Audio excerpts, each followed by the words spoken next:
Hey everyone, welcome to Fred's virtual walk. We are just waiting for Hilda to get in here as well, and we will get started. Oh, there Hi. she is. Hey everyone. Hi Carly. Hey. So I'm Carly Friesen. I'm the volunteer and events manager at Fred Victor. And I'm Hilda. I'm the volunteer and events coordinator. And we are so excited to be your Fred's Walk hosts this year. It might look a little different than we planned, but we are so happy that you stuck with us. So first, I'm just going to explain a little bit about what you can expect over the next hour and a half, and then we'll get into it. So for this event, we're going to have 6 spotlight videos that were pre-recorded in a socially distant way so that we could highlight 6 of our sites around the city of Toronto. And in between each video, Hilda and I will come back on the screen and share a little bit more about each site. We're going to have fun trivia. We're going to take little exercise breaks to keep you moving and entertained, and we're going to have a lot of fun. Okay, so before we get started, I wanted to welcome our CEO, Keith, just to say a few words. Thank you. And thank you to each and every one of you for being part of Fred's Walk this year. It's such an important event for Fred Victor, and it's an opportunity where we get to show off what we do and how we do it so well with the community that we serve across the city of Toronto.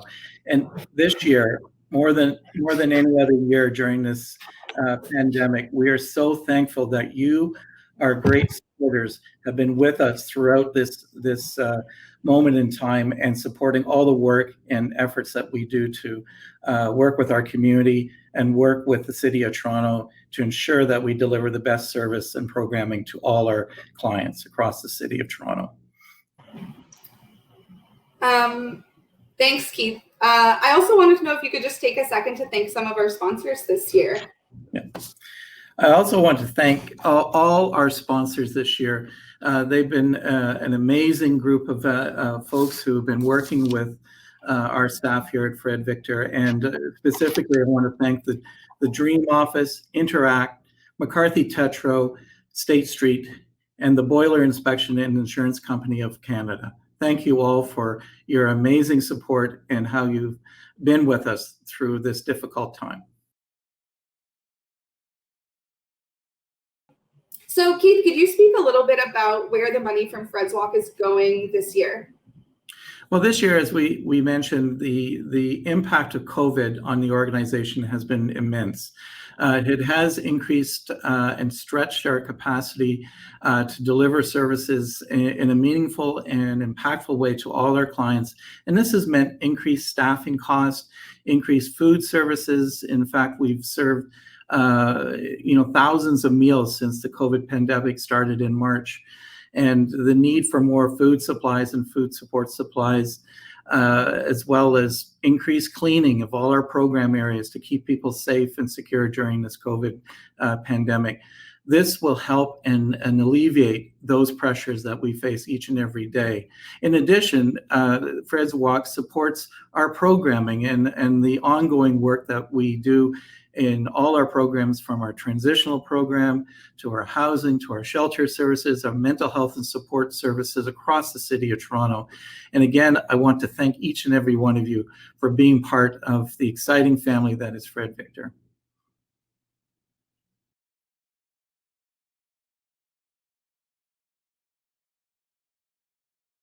Okay, and just want to let everyone know that we're going to have a trivia game at the end of this call. So make sure you're listening throughout all of our videos and get a paper and a pen handy to write down your answers as we go through them. Yay! Okay, the trivia game is going to be really fun, you guys. So make sure you get your pen and paper ready. The questions won't be hard, but there will be a winner at the end. So let's see.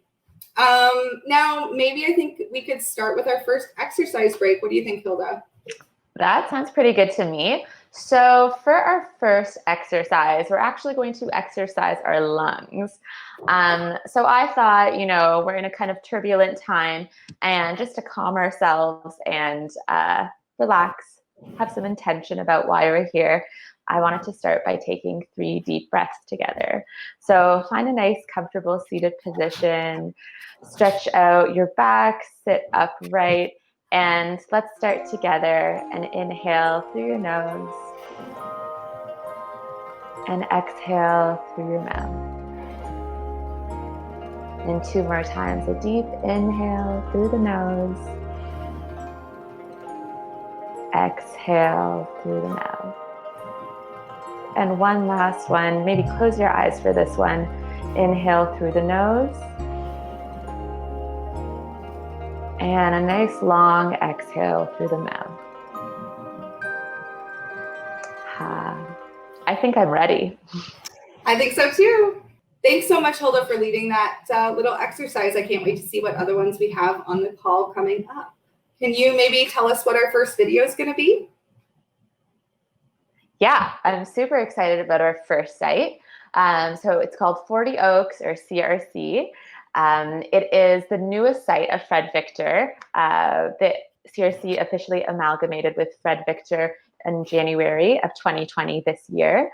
So CRC is a multi-service agency, and we have a really big focus on food at this site.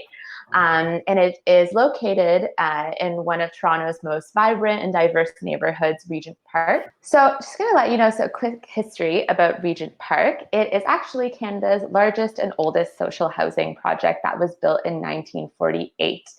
All of the housing there was subsidized by the government, and after some time, it was a community that lacked a lot of resources, community spaces, had a high unemployment rate, and from a movement of the residents that lived in the neighborhood, working with the city started the Regent Park Revitalization Project in 2005. So ever since then, the neighborhood has gone through a lot of changes. A lot of new housing and a lot of old housing has been torn down. So now as you walk through the neighborhood, you see a lot of mixed income housing and new employment opportunities, and an entire social development plan that's been established through the city with the development of the housing there. So it's a really vibrant and lively neighborhood. Awesome. Thanks, Hilda. It is so awesome to have CRC as part of the Fred Victor family, and we're so excited to have them featured as the first spotlight video for this virtual Fred's Walk. So let's all take a look and see our new site at 40 Oaks.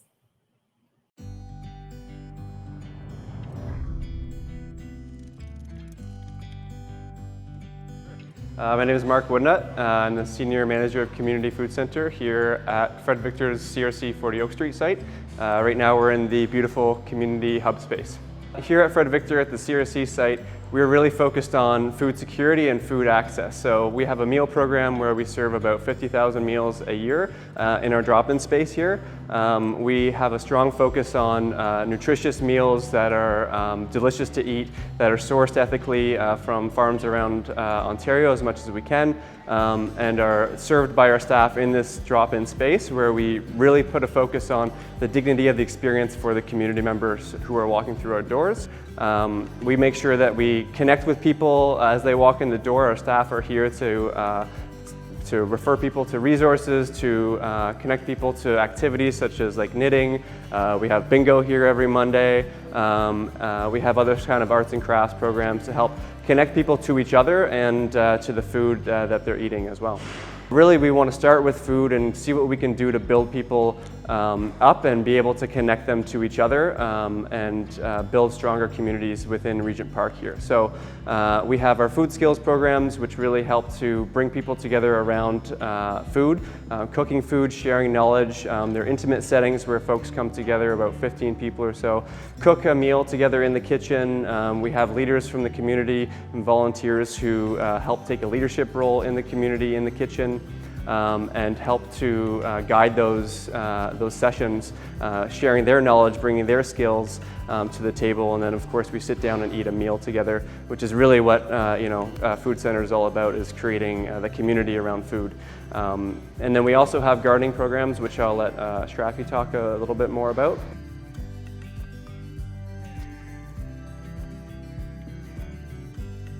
So I'm Shrafi. I'm working CRC as a garden coordinator.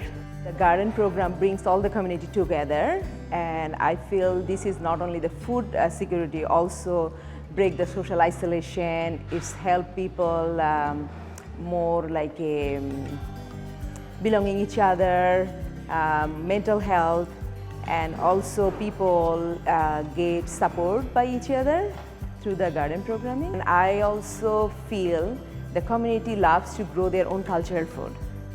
So Regent Park is very diverse community, and most of the veggie and crops they can't get from the grocery stores.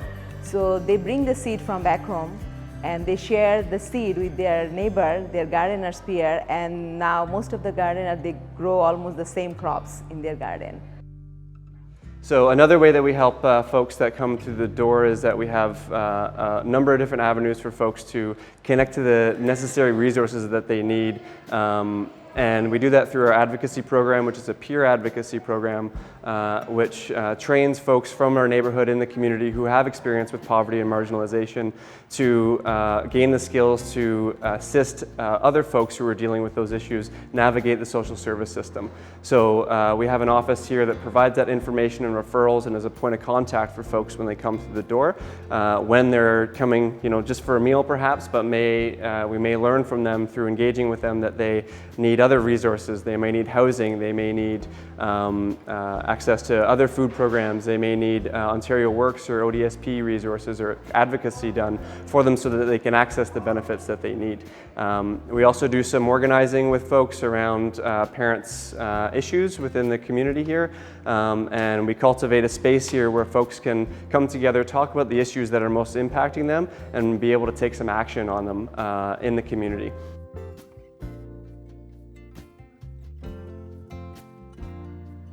So CRC served the community more than 50 years. So Fred Victor now part of the CRC, I hope now our community member and the gardener, they get more support and the same continue supporting for their community development. And this is really awesome way to support each other.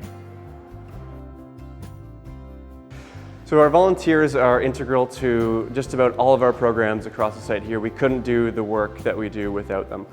From toiling in the kitchen day after day, cutting bread, processing vegetables, doing that hard work that allows us to put out our meals every day, to serving our meals in our drop-in space and creating relationships with our community members, to taking that extra step and getting trained around anti-oppression and anti-racism to make sure that we all have a better understanding of what our community is going through, to hauling compost out in the gardens, to toiling in the gardens, and jumping into our food skills programs and sharing their skills and knowledge. So really, that's all facets of our organization are upheld by our volunteers, and we, like I said, we couldn't do it without them. So, like all of Toronto and the world, we had COVID-19 pandemic hit our doorstep. Since then, we've really had to shift our model of service to try to keep everyone safe, but also recognizing that food insecurity is going to go up, and it has gone up throughout this period as people's access to the food that they need is going down. Services are really being challenged at this time. So we've adapted our model to be as safe as possible while still providing the high level of high quality of food that we do here every day, and making sure that they're getting still the meals and the food that they need, which is extra important at this time.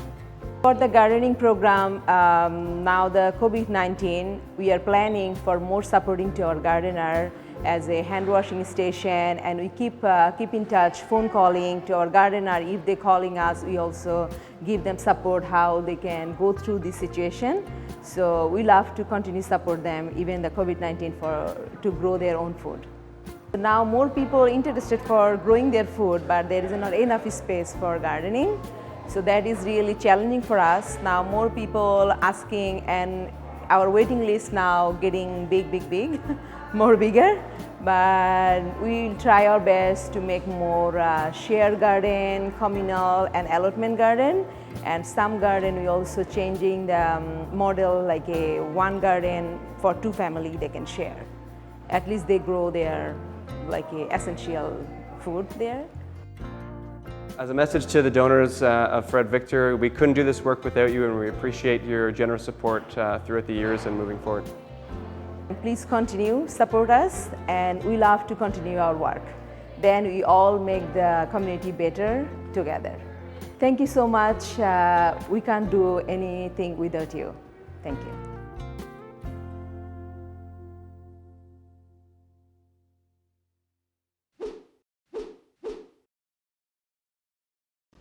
Fred's Walk is fun, Fred's Walk is informative, and it's my way to help end homelessness in Toronto by supporting the amazing team at Fred Victor, who supports thousands of people in Toronto every day with programs from training and health programs to housing and shelter. And Fred's Walk is just the perfect way to make a difference. So hope you're enjoying it and have a great day.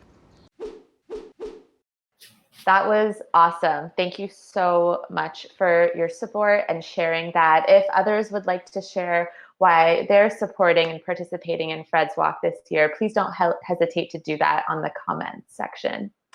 And thank you so much, Mark and Ashrafi, for sharing with us a little bit about 40 Oaks and what you guys get up to there. And I just wanted to go over some terms that we might hear throughout some different sites and that we're visiting. So I believe we just heard the terms food security and food justice. And these are terms that you might have already heard or they might be new to you. But I wanted to go over what they really mean and why they're such a focus for at sites like the CRC. So food security is a term that was coined by the World Food Summit in 1996, and it is when it exists when all people at all times have physical and economic access to sufficient, safe, and nutritious food that meets their dietary needs and food preferences for an active and healthy life. And what that actually means is thinking about, do people have physical access to food, so they're living with a disability and how they can access food, or the proximity a grocery store is to their house, and do they have economic access? Is food affordable for individuals and their families, or is it culturally accessible and appropriate, so in line with individuals and families' dietary needs? So thinking about all those things. And then food justice is something that takes it a little bit further. It recognizes that food insecurity is pretty complex. And so food justice in practice means working to dismantle systemic forms of oppression that exist in our food system and in our food movement as a whole. And when we talk about food justice, we think about things of who produces the food that we're consuming, who has access to the land and the means of production where food is being grown, who has access to healthy, nutritious food and who doesn't, how is food production environmentally impacting us, and things like that. So these are things that we all center in our work at the CRC. So now I think we're going to ask our very first trivia question. Hilda, can you let us know what our question is? Sure can. So get your pen and your paper out and get ready to write down your best answer. So question number 1, how long has Fred's Walk been running? Just make your best guess, even if this is your first year. And for anyone who's been with Fred Victor and Fred's Walk for a long time, we're looking for the number of Fred's Walks total, no matter what it used to be called or not. So that's a little hint for anyone who's been here a little while. And Hilda, do we have a second question for right now? Yep. So question number 2, as of this year, how many sites does Fred Victor have? Ooh, good question. So just a reminder, we're going to take up the trivia at the very end of the video. So just keep your answers with you and we'll definitely check back at the end with the answers. And when we get to that point, you can put your score in the chat box and let everyone know how you did. But for now, I think it's time to watch our next video. So let's see a little bit more about HAS.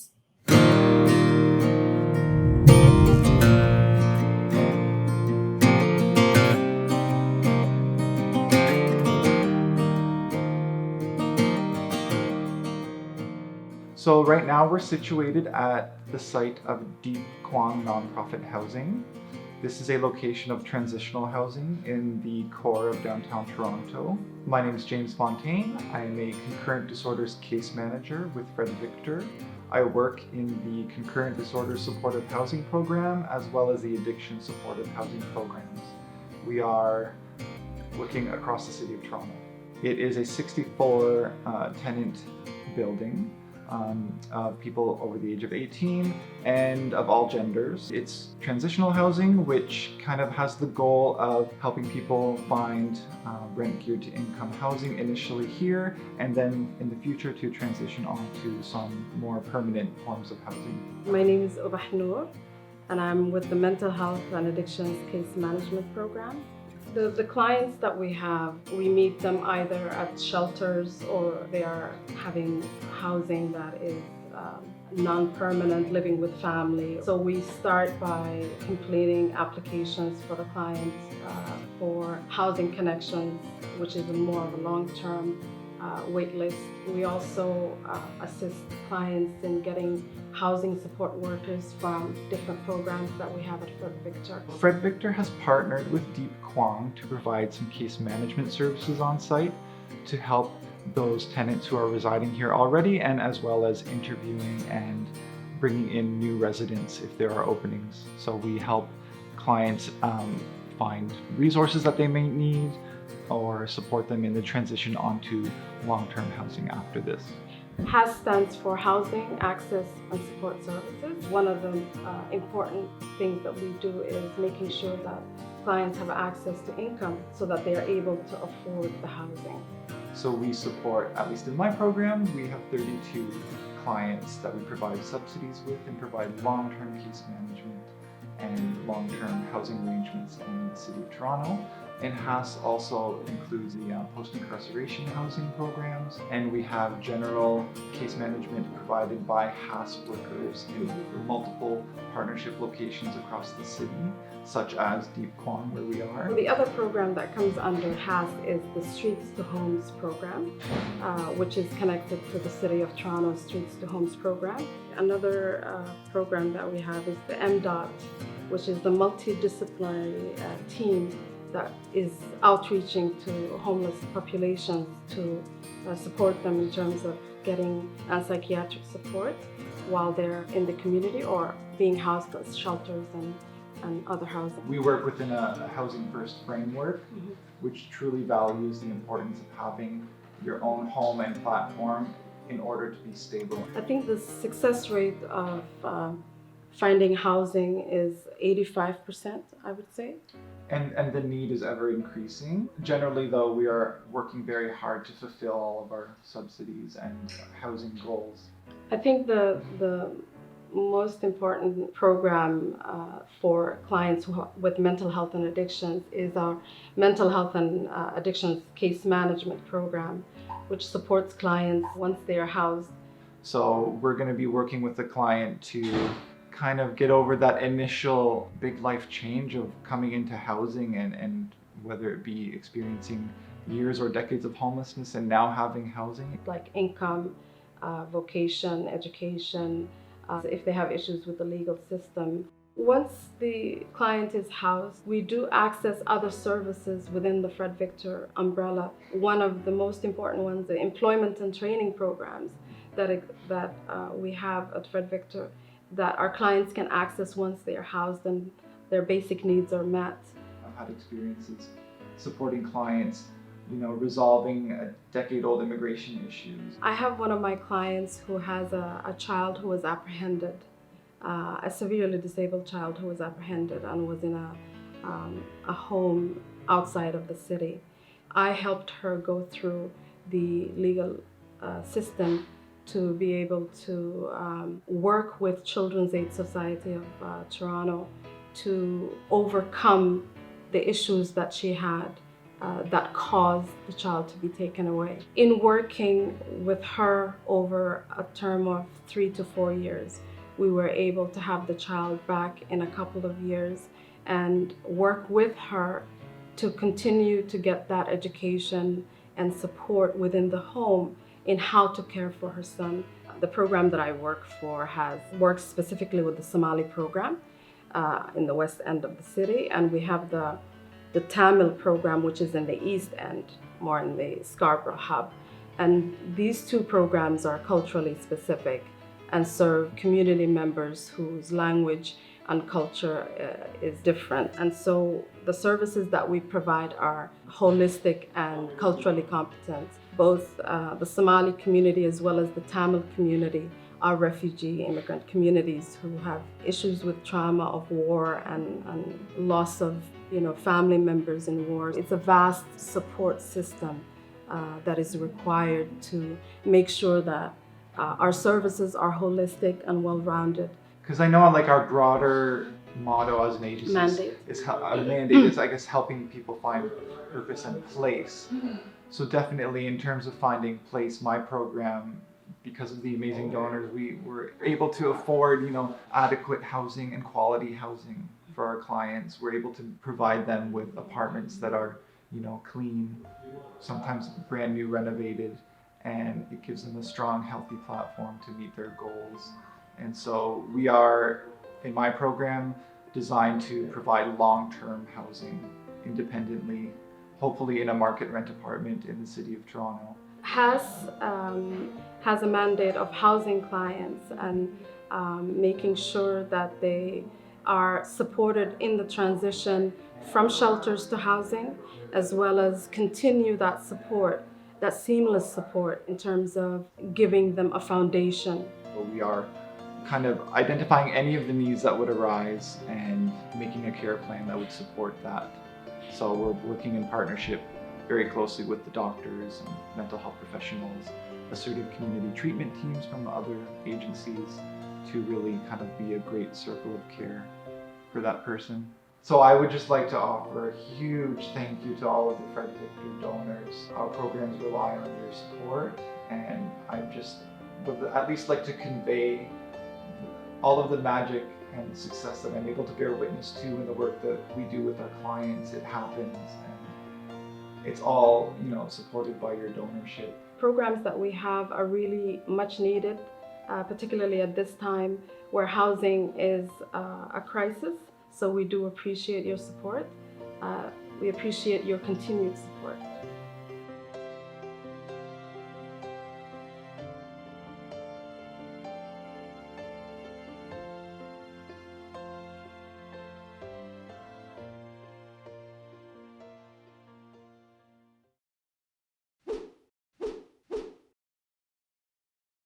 My family and I have been extremely fortunate. As such, I feel really strongly about supporting those that for any number of reasons are struggling in the city. Fred Victor helps with transitional housing, women's shelters, emergency shelters, respite centers, and so much more. Thank you so much for sharing why you're a part of Fred's Walk this year. And thanks to everyone who's participated, donated, and supported us. It really means a lot. And thank you so much to James and Oba, who shared a little bit about HAS. It was really great for us to learn. So I think it's time for our next exercise break. We want to get our heart racing and our blood pumping. And for the next 30 seconds, I want everyone to pick their favorite cardio move and join us in 30 seconds of cardio. So I think I'm going to do the classic jumping jack. Here we go. Okay, let's go.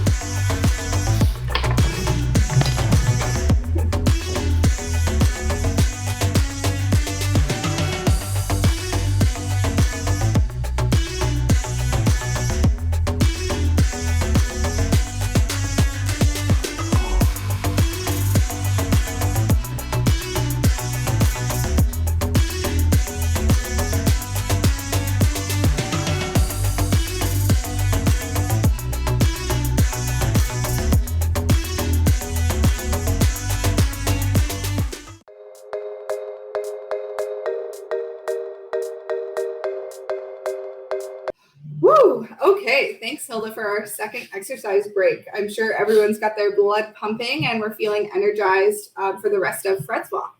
So next we're going to hear from our program Mental Health Court Support.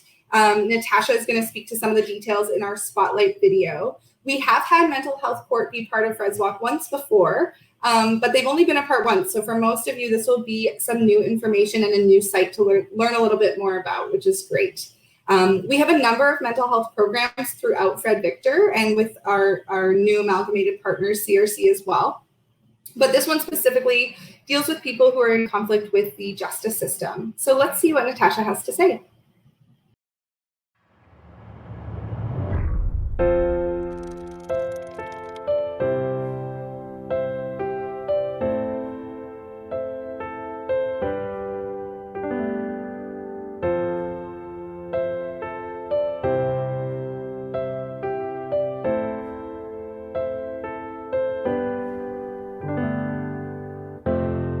Hi, my name's Natasha Bartlett. I'm the Senior Manager at Fred Victor Mental Health and Justice Programs. I currently work with the Dual Diagnosis and Justice Case Management Program, the Concurrent Disorders Program, Mental Health and Justice Housing, and with Judy Virgo, my colleague, we oversee the Mental Health Court support for Old City Hall and College Park.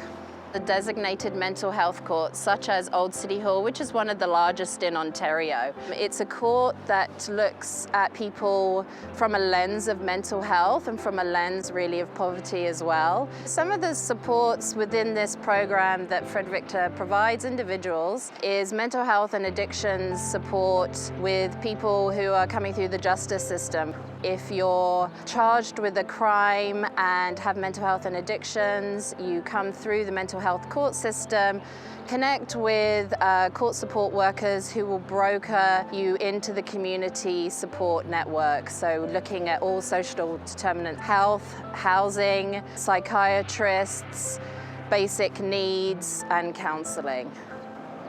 So there are many barriers to the individuals who seek support from the mental health and justice programs. One major one is affordable housing, of course. There is a lot of stigma with people who have mental health and addictions issues in general and who are homeless, but also if you have justice issues or you've been in the justice system, landlords can be very judgmental. It's hard to get employment if you have a criminal record.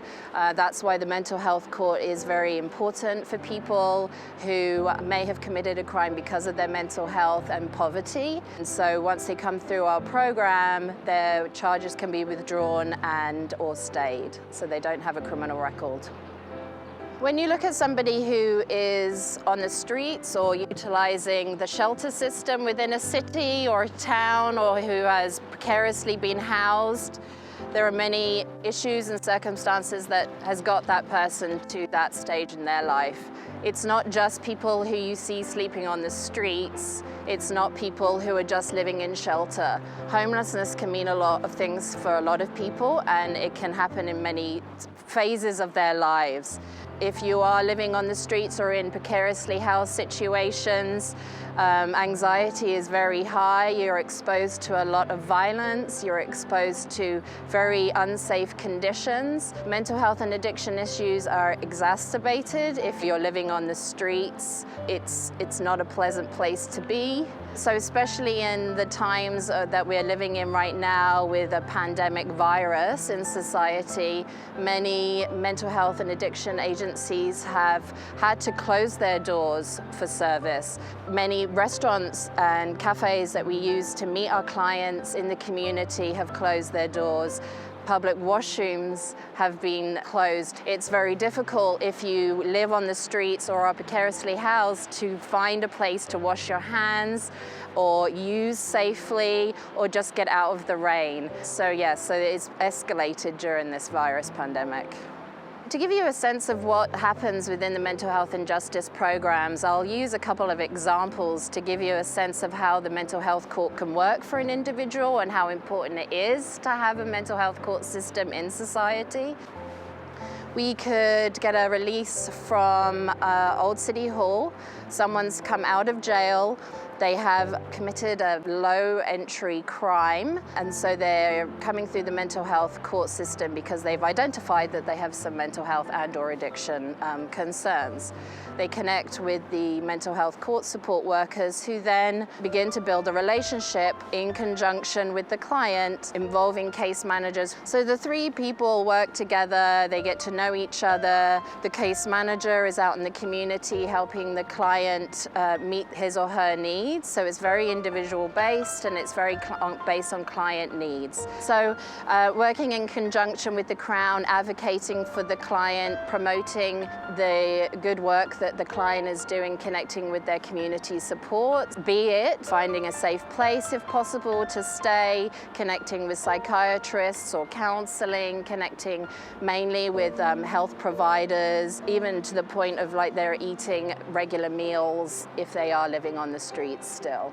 This may be a 3-month to 6 months process depending on the Crown decision for the individual. If the client's diversion has been approved and he or she has been successful, we will still continue the relationship from the community case management side of things if they so desire. When you look at the Mental Health and Justice Program, and people like to talk about success, I have to ask you, what do you think success is? Success can be many things for many people because we're a client-centered program. We ask the person, why do you feel that this has worked? Have you benefited from coming through this system? Success can look like not re-offending in a week, or having 2 nights in a shelter, or having their charges withdrawn or stayed, or even just having someone out there that actually cares about them, and that person might be the only person that's shown any care and compassion for their whole lives.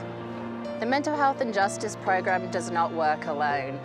Fred Victor has many departments and programs that we utilize all the time. We cannot work as a single program.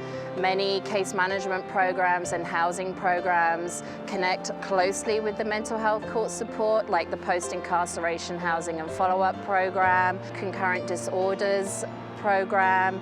We have the food program at 145 Queen.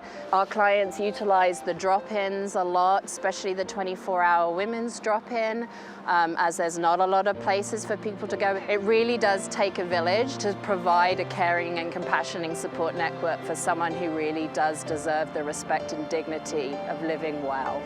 So to everyone who is watching this and donating all their money, I want to say thank you on behalf of the staff and definitely on behalf of the individuals that access our service. And please keep going. Your donations are valuable and needed. Thank you.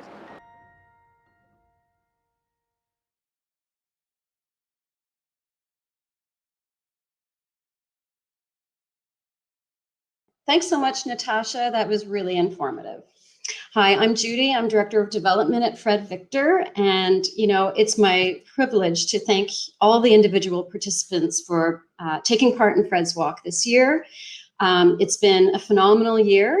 We've had over 120 participants who have led teams and who have led their own campaigns and have done such an amazing job at having people donate to their campaigns and participate in Fred's Walk in a year when, we're doing Fred's Walk without walking. So I want to give a special shout out to all the people who, came up with such amazing, creative, and fun ways to challenge people to donate to their campaigns. And I want to also thank all the people who have come back again this year after participating in Fred's Walk in previous years. And I also want to give a special shout out to all of our new participants, and a lot of them who've come from 40 Oaks, which is, fun for me to see. And they've all run such amazing campaigns. So thank you, Judy, for sharing that message with us. And thank you, Natasha, for allowing us to learn a little bit about mental health court. One of the terms that stuck out to me and that I hear here and there is trauma informed. And so some of us might know what that means and it might be new to others, but I just want to go over, what does trauma informed mean? It's a practice that we use a lot at Fred Victor in our approach to our services. So trauma-informed practice means integrating an understanding of past and current experiences of violence and trauma into all aspects of service delivery. The goal of working within a trauma-informed system is to avoid re-traumatizing individuals and to put importance on supporting their safety, giving them choice and control in order to promote healing. And what that might look like in a mental health court setting is that having workers or judges that are operating out of a practice that acknowledges that the person in front of them might be working with past traumas or might be triggered from events in the court or their experience that they're going through. So that's something super important that Natasha highlighted a lot. Carly, do you want to introduce us to our next site? I would love to do that, but first I want to maybe do a trivia question. What do you think? Yeah, I think it's time. So we have 2 questions for this time, so get your pens ready. How many teams are a part of Fred's Walk this year? This is for any of the folks that were really on our Canada Helps page. You'll know this. So how many teams are a part of Fred's Walk this year? And Hilda, maybe you can ask the next question. Yeah. So question number 4, where is the newest Fred Victor site located? So what neighborhood is it located in Toronto? Ooh, good question. Let's see who is paying attention to one of our spotlight videos. Okay, we'll take a few seconds to write down your answers to those questions. And then we're going to head on to our next video as well. Our next video is going to cover some affordable housing buildings.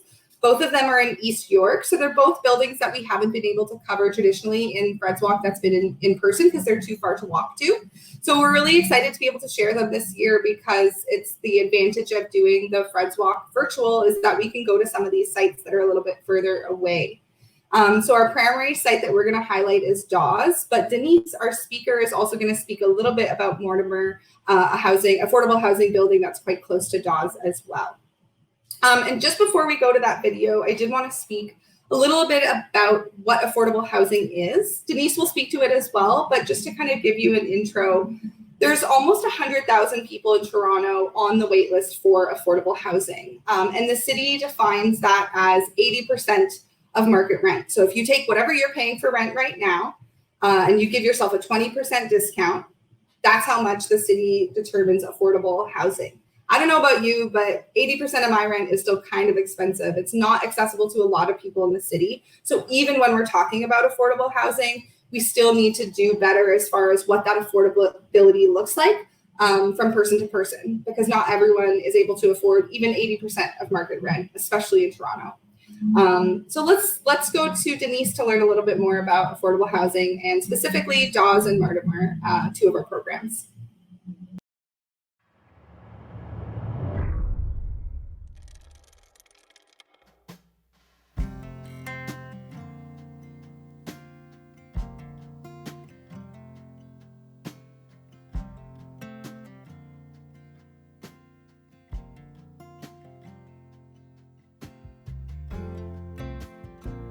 My name's Denise. I am the housing manager for the family housing programs, which consists of Dawes Road and Mortimer Avenue. Affordable housing is an important thing in the city of Toronto because there isn't any of it. Most people are paying way too much for rent. Nowadays, at $2,000 for a 1-bedroom den, that's much more than most people make. So that's why affordable housing is really, really important. The people who live at Mortimer primarily are families, and they're Actually, it's a long-standing families that have been there. That's a good thing, and it's also a bad thing, because for me, it emphasizes the fact of people's inability to be able to move and why they've always had to stay there. At Mortimer, we have a referral agreement with several organizations. Red Door, a shelter for homeless women, so they're referring from there. Also the YWCA, Women's Shelter, so we have referrals from there. We have a referral with Park Adolescent Center, youth who are aging out of Crown Care and are 18 and over but are ready to live independently, so we have youth there as well. Fred Victor tries to provide support for people in a number of ways. We provide support with helping people get assistance, so income assistance, so helping them apply for things like OW, ODSP, pensions. We provide referrals to places like food banks. We provide mental health support. People require assistance with any kind of mental health issues. We can again connect with other departments within Fred Victor to help them with those kind of issues. A big part of family living is the community development that we try to do. We primarily try to gear a lot of our community development activities towards children right now, because they're the easiest to engage. So for example, on Tuesdays before all of the COVID stuff began, we used to have the children come down and we'd have an activity. And one of their favorite activities, two of their favorite activities actually, one was making slime.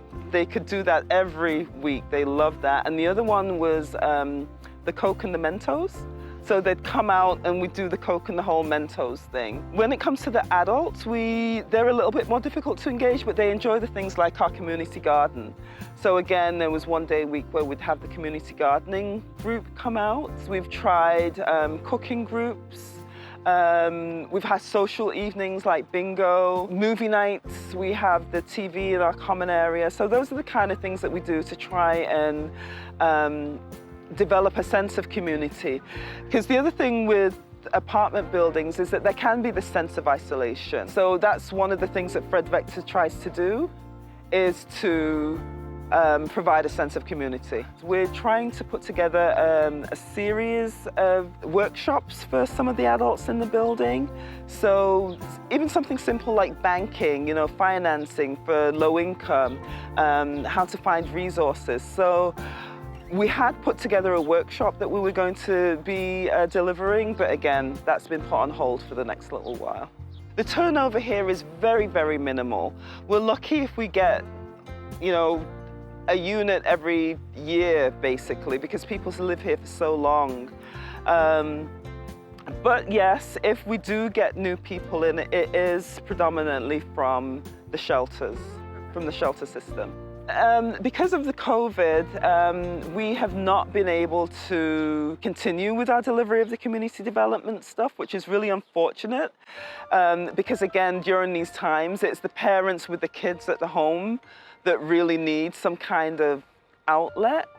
And so the COVID-19 has really, really had an impact on not only our ability to do the community development piece, and focus on one of our primary objectives, which is reducing isolation, because that's counterintuitive to COVID-19. You do have to isolate, but also the amount of stress that is placed on people to be able to get food and things like that. I know that one of the things that has been a big struggle for a lot of the people that live in the building is access to food. And a large portion of the population that live in both of these buildings depend on the food banks. You know, you get your check at the beginning of the month and that lasts for a week, but by the 15th of the month, most people don't have much money left, and that is when they access food banks and places like that. Because of the COVID-19, that hasn't been, people haven't been able to do that.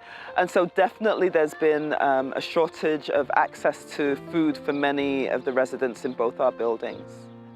Fred Victor has been able to help alleviate some of the stress around the food. We received a really generous donation of food for our residents.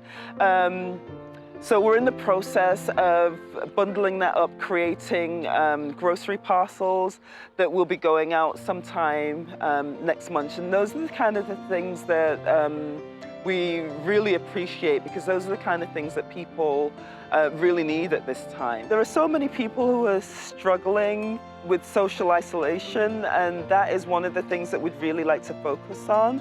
We'd like to expand our garden because that seems to be one of the things that people really connect with, especially at this building. And just in terms of giving people the ability to learn new things. So again, just looking at different programming ideas is something that we would look forward to doing for the next year.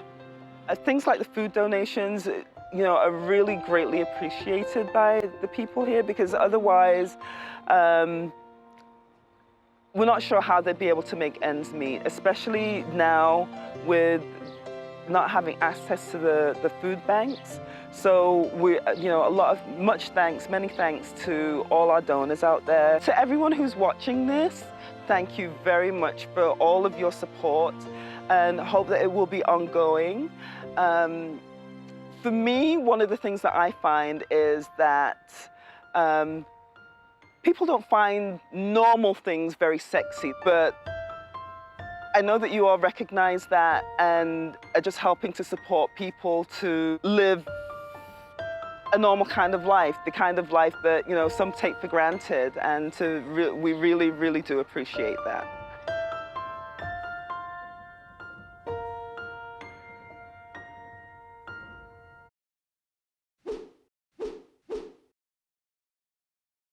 Throughout the last number of weeks, we've gotten weekly updates and reassurance from our management team on the security of our jobs. For this, we're extremely fortunate. As the team at Fred Victor is all too aware, COVID-19 is having truly horrific effects on many people, and people are struggling more than ever. When our nurse manager, Judy Smiley, mentioned Fred's Walk, and that as a team we could make an impact to those who are in need, the EQBs were buzzing with excitement. Our team has a history of working with 40 Oaks, and so there were many equitable bankers who were excited when we heard about the opportunity to help. We've really enjoyed being a part of the fundraising for Fred's Walk and to be able to help Fred Victor in the amazing work that they do on a daily basis. Thank you. Thank you so much for sharing why you're supporting Fred's Walk and Fred Victor this year. It's really wonderful to hear. And thank you, Denise, from Dawes Housing. That was really informative and wonderful to hear a little bit more about your site. I think it is time for our next exercise break, and this one is going to be a dance break. So I want everyone to get comfy and moving in their seats, or get up and stand up and join us for a little 30-second dance break.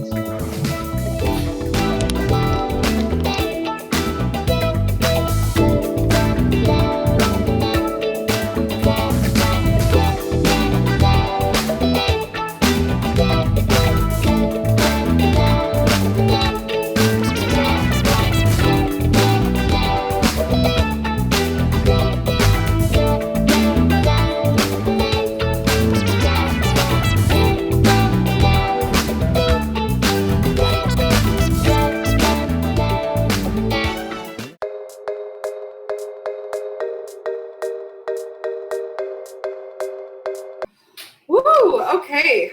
Our final dance break / exercise break is finished. So thank you, Hilda, for doing all of those for us. I hope everyone got up and moved a little bit just to shake things out before we finish up our virtual Fred's Walk. We have a few more sites to go.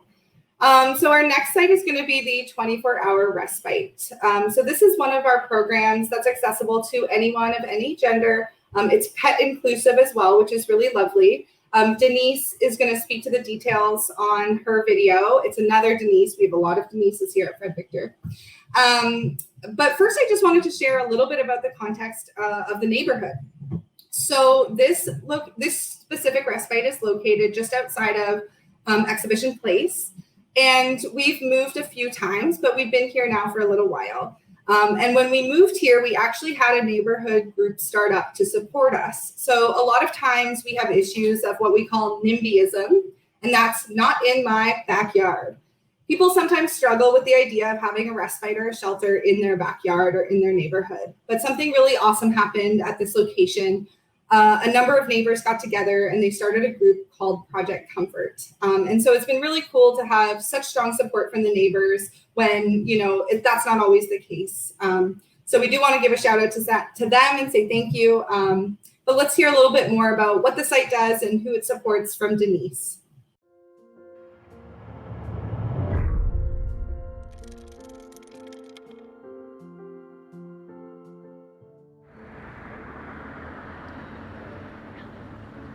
Hi, so my name's Denise Allen and I'm the Senior Manager of the 24-hour Respite Program with Fred Victor here at 701 Fleet Street. We're looking at a little bit over 9,000 individuals every night in the City of Toronto that are homeless. Folks have multiple barriers to the challenges that they're going through, which create more and more stigma, discrimination, difficulty accessing those supports and resources that they need. So the Respite operates 24/7. It's a low barrier program.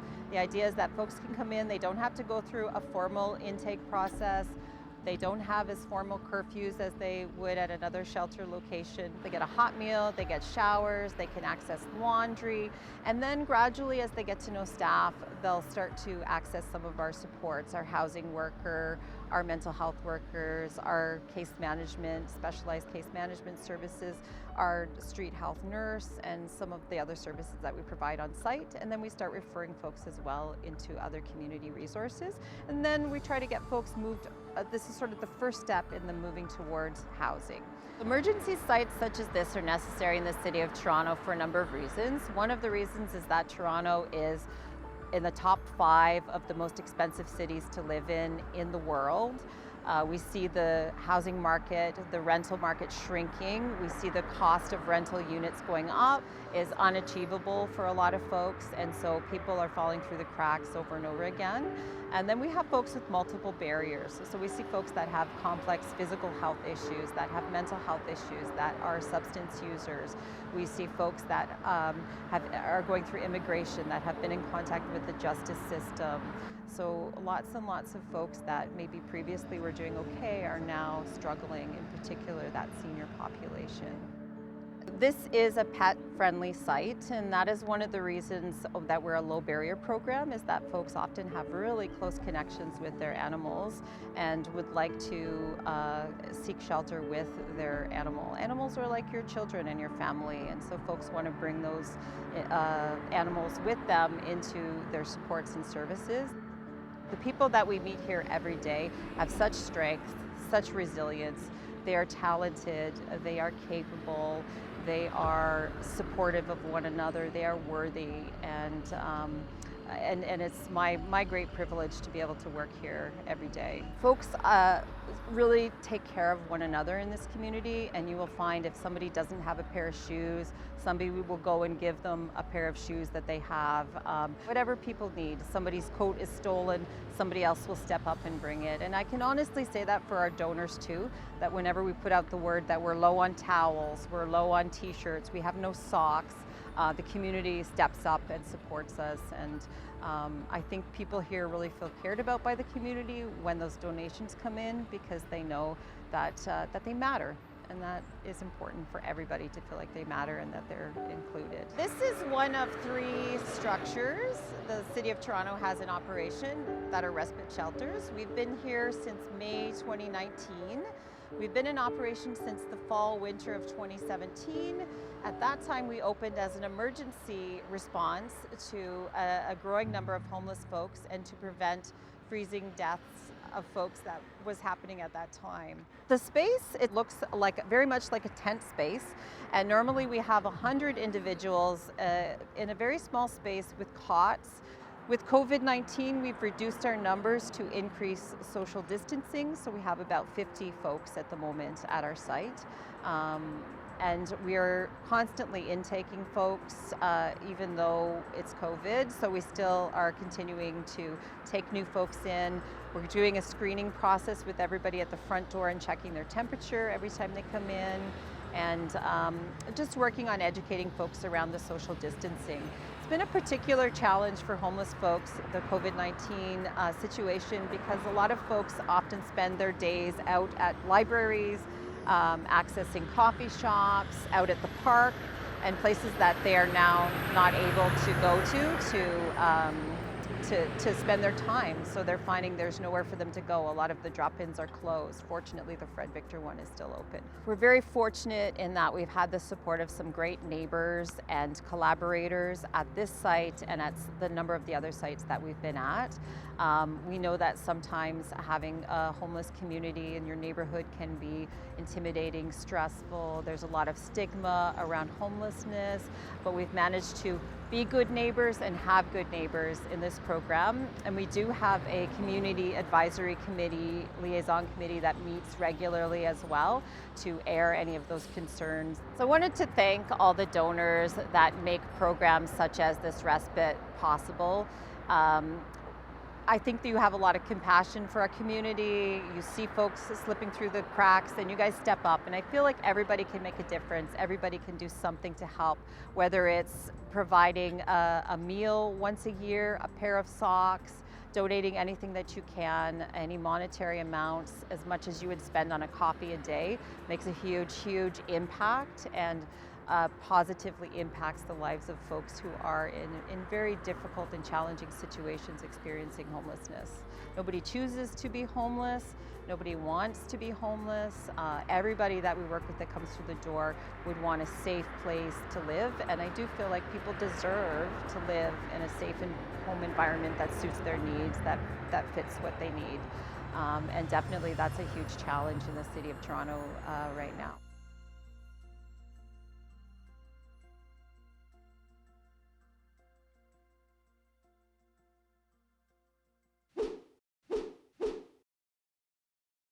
This year, I am participating in Fred's Walk because I'm truly passionate about making an impact in my community and helping those in need.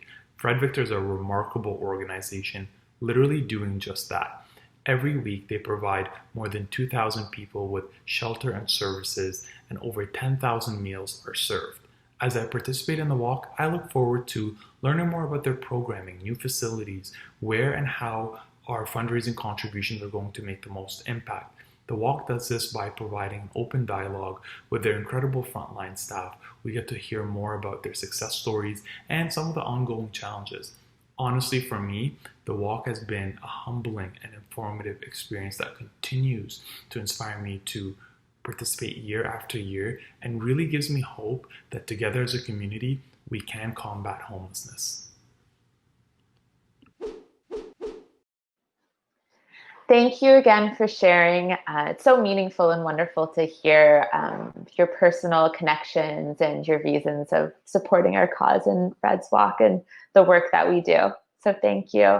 And thank you to Denise. It was really wonderful and inspirational to hear about what the Respite Center gets up to. So it is time for another round of trivia. So question number 5. Who is Fred Victor?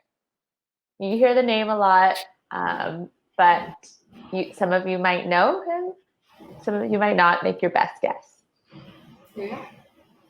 Let's see, if anyone who's come to a corporate volunteer activity, they might have an advantage here. So definitely take some time to write your answer. And then we're going to have one more question before we move to the next video. So question number 6, our final trivia question. What is the name of Fred Victor's catering service? Ooh, I wonder who's going to get this one. So for those of you that don't know, I won't tell you the name. We'll tell you the name at the end so you can find it. But our catering service, once the world is a little bit more back to normal, is a great option for you. They have delicious lunches and breakfasts, and it's a social enterprise where all the money goes right back into Fred Victor services. So something to keep in mind for your next meeting, whenever those happen again in the future. Yeah.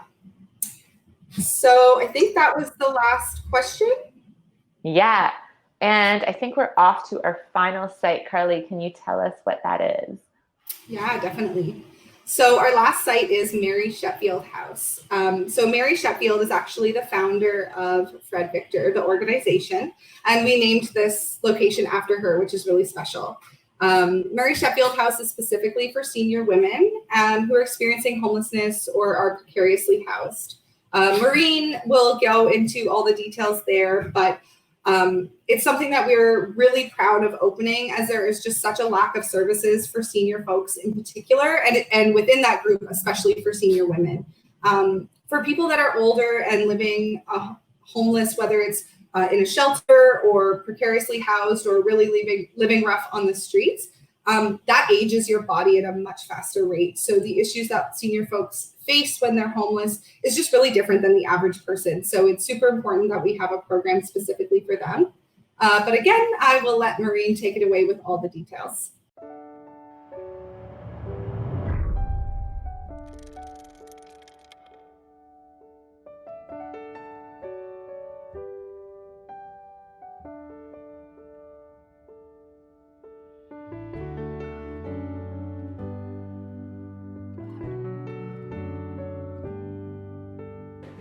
Hi, my name is Maureen. I'm currently the senior manager at 2 of Fred Victor's transitional shelters. This is Mary Sheffield House, also known as a transitional shelter for older women. So this is a program that's been designed for women who are 55 plus, who have experienced chronic homelessness, and who are living with multiple physical and mental health related barriers or concerns. Mary Sheffield House is set up as a transitional shelter. So folks are coming from emergency shelter sites, and they're coming here to enter into a program to have a sense of independent living and seek supports from our geriatric case manager, or the LIN, or our community support workers, to get all the supports that they might need in place right now. One of the main focuses of our program is obviously rehousing. So we're assessing folks' needs with where they're at, what kind of level of support they'll need to be able to go back out into the community and thrive. So that's really what we do here. Again, is to assess what people's needs are and wrap them, sort of just bubble wrap them as tightly as possible in order to re-enter housing in a way that ensures that they're supported moving forward. The way that we're set up is that all folks have single rooms, single bathrooms. Again, just sort of looking at that transitional model, allowing folks that space to get comfortable, to stop needing to look at their space as something where they're at risk, and to sort of just de-escalate that whole emergency space that they were in. And the hope really is to build that rapport with us and access supports and get them connected to services that best suit their needs. It's an opportunity to lock a door and to feel safe potentially for the first time in a very long time. It supports women who've experienced trauma to be able to sleep, to be able to use a washroom that is your own, is just a sense of dignity and respect. We have folks who come here who have had long histories of homelessness, have accessed many emergency shelters, potentially even drop-in centers, whom you see get access to that room and over a period of 2 weeks completely just sort of calm down and maybe just come into a greater sense of safety. So I think the ability to close a door, to live with dignity and respect and have a space that's your own, an environment to cry in, an environment to make a private phone call, an environment to just rest and relax, potentially for the first time in a long time, is immeasurable. So I think some of the unique challenges that face women who are seniors is the added piece around isolation and multiple layers of grief in some cases. These are folks who may have lost children, who have lost jobs, might be divorced or have lost partners. So what I noticed that is one of the biggest key differences when working with women who are older is that level of grief and isolation and potentially that loneliness or that disconnection from society or feeling a sense of purpose that may have been lost somewhere along the lines. There's actually not a lot of physically accessible beds in the city of Toronto. So what you can see when you pull up to 512 Jarvis Street or Mary Sheffield House is that it's accessible right from the street. So we have that access from outside. We have 8 huge single occupancy accessible bedrooms with folks' own washrooms that are totally retrofitted to provide everything you would need to see to support people to age in place and to allow them the environmental comforts in order to sort of access the service. I think it's really important that as in Toronto our population is aging, that we start to design services that are inclusive and support everybody's different challenges or needs.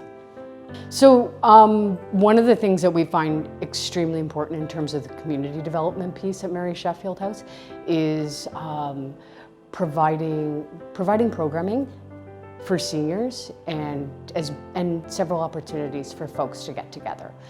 So some of the ways that we do that is we provide chair yoga for seniors. One of the programs that I really got behind is providing Wii bowling for seniors. So sort of creating a space right in this dining room where people are having fun, able to move, but in a way that most folks can, which is just, with the arm movement. So fun activities is really important. What I find is requested a lot here is food programming. So folks wanting to get back into the kitchen, use this space, cook alongside of us and create culturally, share recipes from our backgrounds and cultures, but ultimately to sit around and break bread together. What else do we do? A lot of programming in the backyard during the summers. So we've done planting in the past. We certainly do a lot of barbecues. Just any opportunity to get folks out of their rooms, connecting, and feeling a part of something bigger than themselves. So what's next for folks when they're leaving Mary Sheffield House? Our hope is that people will leave in secure, safe, affordable housing and something that they can maintain and age in place. Thanks to all the Fred Walks participants. Thanks for taking an interest in our programs and for all the multiple ways that you support. We couldn't do it without you.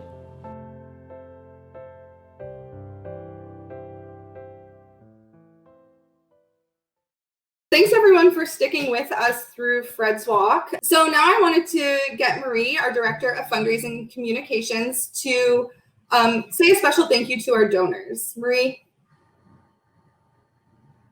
Thank you, Carly. It really is true that without sponsors, events can't happen. A big portion of the funds we raise and the friends we raise come from businesses that pledge their support early on. So to me, they're real superstars. They're real superheroes of events. So I just wanna say thank you to Dream, Interact, McCarthy Tetro, State Street, and the Boiler Inspection Insurance Company of Canada. You made this event possible. Thank you. Thank you so much, Marie, and thank you to all our sponsors. We really couldn't do it without you. Now I'd love to invite Marie, just say a special thank you to our participants this year. Oh my gosh, this event wouldn't have happened without you. Thank you so much. Fundraising can be a bit daunting when we're asking for something that's really important though, and something that we really care about. We can do it. And you've shown that you can do it. You took that brave step. You reached out to the most precious thing in your life, your social network, your friends, your family. You advocated for the homeless in Toronto. You stepped up So here's the biggest thank you I could find. Biggest thank you so much. You're the best. And Marie, I also wanted to ask you to speak a little bit about our awards that we always do at Fred's Walk. Oh, the awards we give out for Fred's Walk. We have awards for the top fundraiser. We have an award for the top fundraising team. We have the top of the class award for the people that learned the most on their Fred's Walk. All of those awards will be given out on June the 12th. We want to give people a little bit more time to wrap up their fundraising. I think you may have had some good ideas of people you could reach out to or wrap up your fundraising if you were rushed. So know that you'll get a message on June the 12th from me announcing the award winners and our final tally. Thank you, Marie. It was great to hear from you. So now it is time to take up our trivia questions. So you can get your papers out and we'll go over our answers and see what you already knew and what you can learn. Yeah. So question number 1 was, how long has Fred's Walk been running? So the answer to this one is a little bit tricky, to be fair. So Fred's Walk as it is now has been running for 3 years. This is our 3rd year. We're counting this year even though it's virtual. But the event in different forms has been running for 5 years. So I'll take either the answer of 5 years or 3 years. Before, for the first 2 years, it was called Get Your Move On. So if you remember those, we're going to count those because that's kind of the birthplace of Fred's Walk. Great. And question number 2, as of this year, how many sites does Fred Victor have? All right, so that answer is 20, including CRC, our newest site. We have 20 sites right now. Great. And question number 3, how many teams are a part of Fred's Walk this year? So we are so grateful to have 20 teams that joined us this year. So big thank you to all the 20 teams, but also a shout out to those individuals that joined without a team this year. We see you and appreciate you too. Question number 4, what neighborhood is Fred Victor's newest site located in? So our newest site is CRC/40 Oaks, the first video that was played today, and that is located in Regent Park. And question number 5, who is Fred Victor? Yes, I get this question all the time. So Fred Victor is actually one of the first volunteers for our organization. As I mentioned, Mary Sheffield is the woman who founded our organization.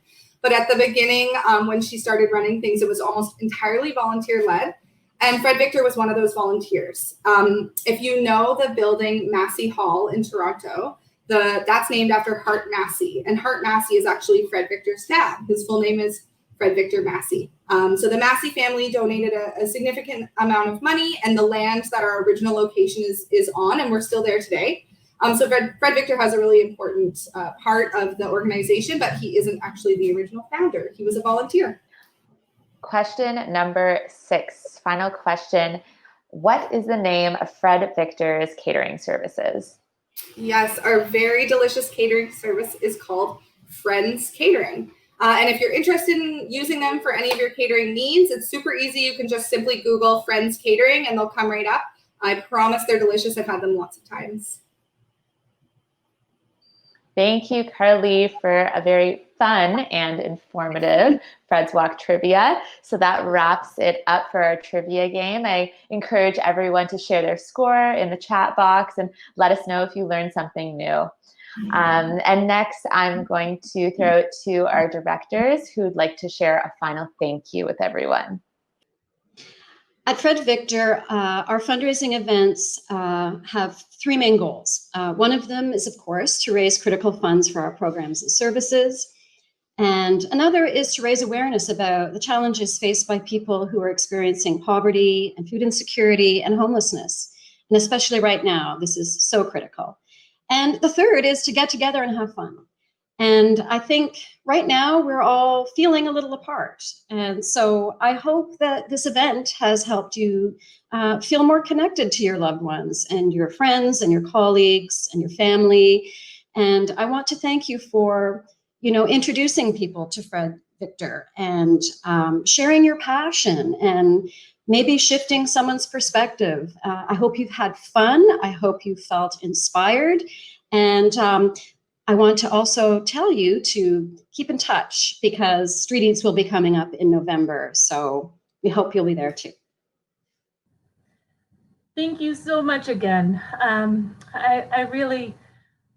just so overwhelmed with the number of people who have responded, the generosity, and how people have stepped up this year. We were worried we wouldn't have a successful Fred's Walk because having to take it online. But thanks to you, it's turned out amazing. So I just want to say, stay safe. Join us again next year. And thank you so very much for all you did this year. I also want to thank each and every one of the Fred's Walk's participants and team members. Each of you have raised money through your own networks, your friends, your neighbors, your family members, to ensure that this year's Fred's Walk was a great success.